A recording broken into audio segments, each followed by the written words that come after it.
नमस्कार, छत्तीसगढ़ एक्सप्रेस देख रहे हैं आप। मैं हूं आपके साथ बुशरा और सबसे पहले खबर की बात कर रहे हैं कि छत्तीसगढ़ विधानसभा का बजट सत्र 1 मार्च यानी कि बुधवार से शुरू होने जा रहा है।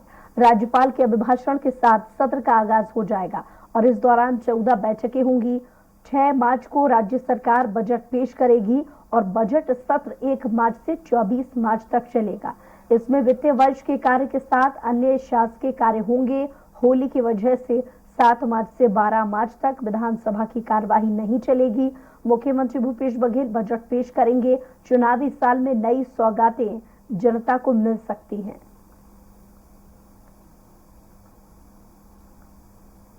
शासकीय संकल्प की 9 सूचनाएं आई हैं।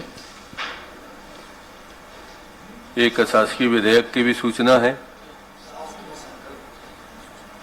ध्यानाकर्षण प्रस्ताव 57 है और शून्यकाल की सूचनाएं 23 है जो अब तक प्राप्त हो चुकी हैं।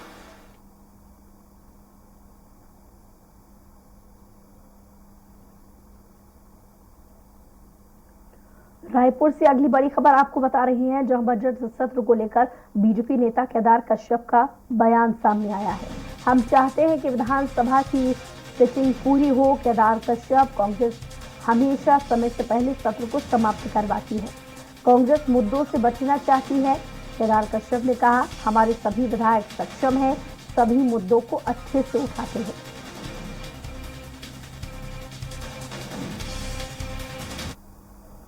विधानसभा की जो सिटिंग है वो पूरी की पूरी हो, क्योंकि कांग्रेस पार्टी हमेशा विधानसभा को समय से पहले क्या कहते हैं समाप्त कर देती है और लोगों के जो मुद्दे हैं उन मुद्दों से ये बचना चाहती है। हमारे विधायक सक्षम हैं और हमारे सभी लोग अपनी बातों को और क्षेत्र की बातों को लगातार विधानसभा के माध्यम से बड़े मुखरता के साथ में उठाते हैं और इस बार भी बड़े मुखरता के साथ में वो क्षेत्र की समस्याओं को पूरे प्रदेश से अवगत करें।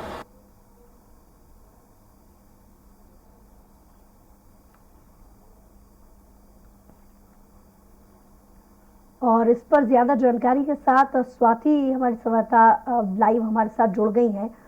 स्वाति, छत्तीसगढ़ की राजनीति में विधानसभा सत्र शुरू होने से पहले आरोप प्रत्यारोप का जो दौर है वो देखने को मिल रहा है, तो किस तरीके से केदार कश्यप ने सरकार पर तंज कसा है और उनके सियासी मायनों से कितना भूचाल आया हुआ है? जी स्वाति।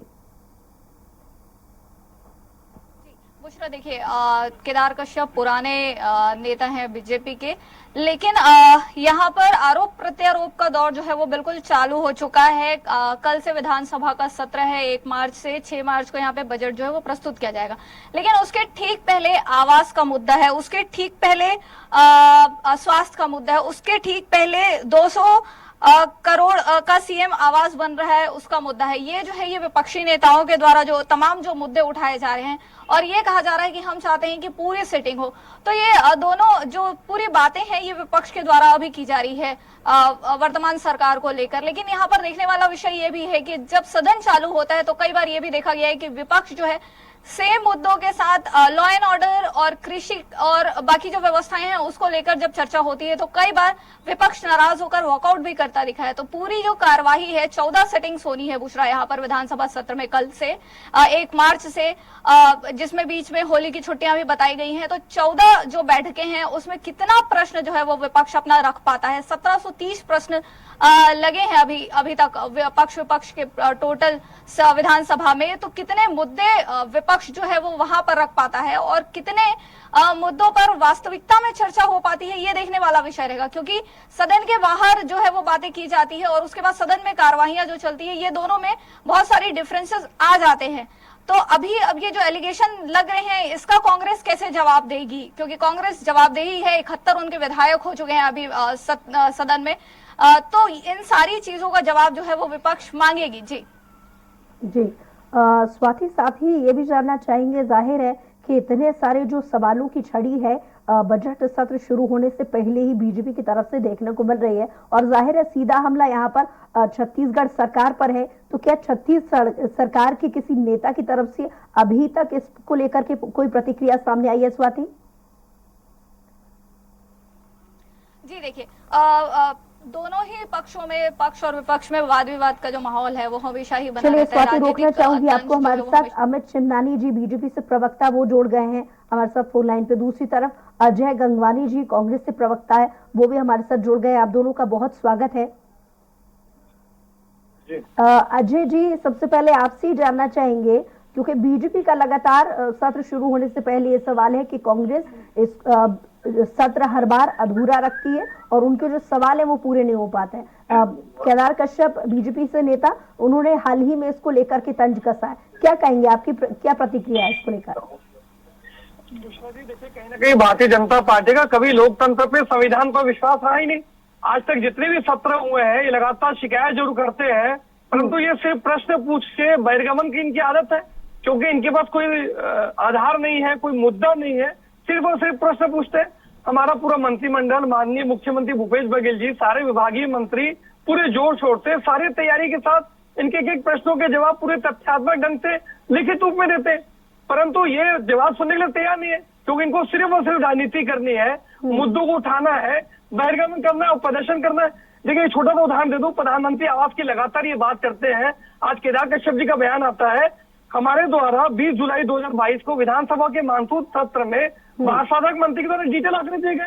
कुल विधानसभा में इनके द्वारा जो अभी तक 4 सालों में स्वीकृत किए गए पीएम आवास, ग्रामीण और शहरी मिला के कुल मिला के है 4,09,968 मकान। इन्हीं के अलग अलग जो नेता है, कभी पूर्व मुख्यमंत्री 11 लाख की बात करते हैं, इनके प्रदेश अध्यक्ष 12 लाख की बात करते हैं, 4 लाख से लेकर 16 लाख तक हर आदमी अलग अलग बयान देता है। तो क्या इनके 10 दिन के अंदर, 15 दिन के अंदर मकानों की संख्या बढ़ी है? कुल बयान जो आवास स्वीकृत हुए हैं केंद्र की मोदी सरकार के द्वारा, वो है 4,09,968। दूसरी सबसे प्रमुख बात, इनके 9 सांसद है, राष्ट्रीय उपाध्यक्ष है, केंद्रीय मंत्री है। 2021-22 और 2022-23 जो आखिरी के 2 साल है, केंद्र की मोदी सरकार ने फिर सौतेला व्यवहार किया। एक भी प्रधानमंत्री आवास ग्रामीण स्वीकृत नहीं किया जाता। आज वित्तीय वर्ष पूरे होने के पहले फंड की वापसी कर दी जाती है। तो ये जो दोहरा चरित्र है, एक तरफ केंद्र की मोदी सरकार स्वीकृत नहीं करती, हम 98% आवास को कंप्लीट कर देते हैं, आज इन्हीं की केंद्र की सरकार पुरस्कार देती है, और यहाँ भारतीय जनता पार्टी के प्रवक्ता, मीडिया प्रभारी और इनके नेताओं के अलग अलग बयान आते हैं। तो ये दोहरा चरित्र है। इस प्रकार के जो बिना तथ्य के बेबुनियाद आरोप है, वो कहीं ना कहीं छत्तीसगढ़ की जनता समझ रही है।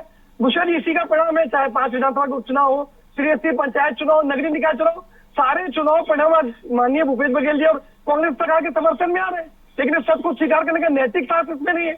आज राष्ट्रीय महाधिवेशन को किस प्रकार से रोकने का साजिश और षड्यंत्र केंद्र की मोदी सरकार और भाजपा के नेता करते रहे। आज जो महती जिम्मेदारी निभा रहे थे राष्ट्रीय अधिवेशन पे, उनके ईडी का छापा लगाया गया। हमारे राष्ट्रीय प्रवक्ता पवन खिलर जी को आज विमान से उतार कर गिरफ्तार कर लिया था, लेकिन कहीं ना कहीं माननीय सर्वोच्च न्यायालय ने दूध का दूध और पानी का पानी किया। 2.5 घंटे के अंदर उनको जमानत मिलती है। आज कहीं ना कहीं केंद्रीय संस्थाओं का दुरुपयोग, जिस प्रकार संविधान और लोकतंत्र का गला घोटने लिए किया जा रहा है, ये आपत्तिजनक है। जहां जहां विपक्ष में है, ये सिर्फ ईडी उसका यूज करते हैं। अमित जी से इस पर प्रतिक्रिया ले लेते हैं। अमित जी, अभी तक हमने अजय जी को सुना, उनका कहना है कि ठीक से सवाल तो कीजिए, यानी अगर विपक्ष लगातार ये कह रहा है कि हम सिटिंग नहीं होने देते, तो ठीक से अपने मुद्दों को तो उठाइए।